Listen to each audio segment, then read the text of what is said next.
Hello everyone and welcome back to the channel. Today's video is going to be completely different. I'm not doing an ARC build, I'm doing a PC build. For those who've followed the channel for ages, you'll know I've wanted to build a PC for years now. But today is finally the day.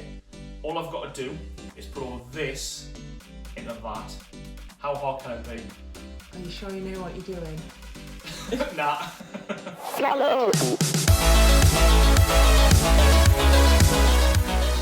Before I start, I just want to say a massive thank you to box.co.uk. They're the guys who provided us all the parts to make this PC. If you head over to the website, they've got a large selection of pre-built gaming PCs that will suit everyone from the casual gamer to the hardcore gaming PC fanatic and everyone else in between. If like me you want to build your own, then they've got a custom PC creator.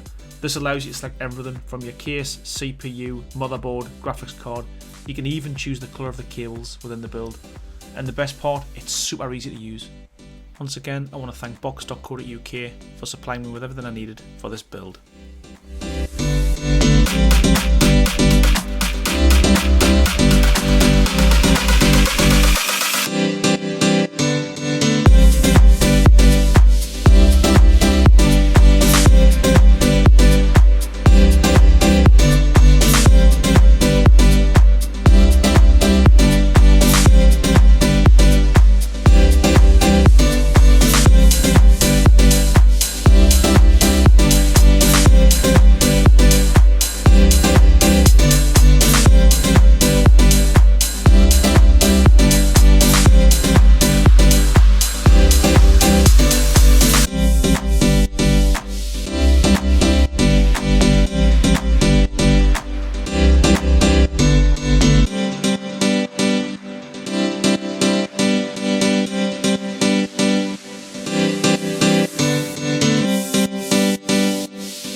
Thought you'd be done by now, noob.